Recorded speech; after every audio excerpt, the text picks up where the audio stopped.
Nuk e di nëse ai ka qenë një prej personave të melues të UÇK-s. Dhe fakti që unë nuk e kam hasur emrin e tij deri më vonë gjatë vitit, më sugjeron që ai nuk ka qenë. Megjithatë nuk jam në pozitë për ta konfirmuar se jo një gjë të tillë. Përgjigje, në një pikë të caktuar, ai përshkruhej si antar i drejtorisë politike.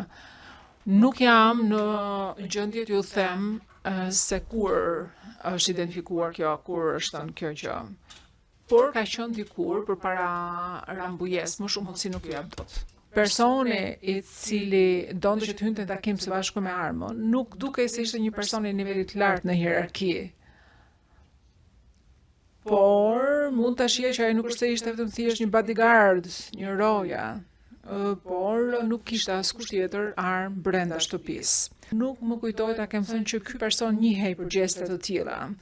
Me thënë të drejtë nuk jam shumë i qartë lidhur me këtë citim.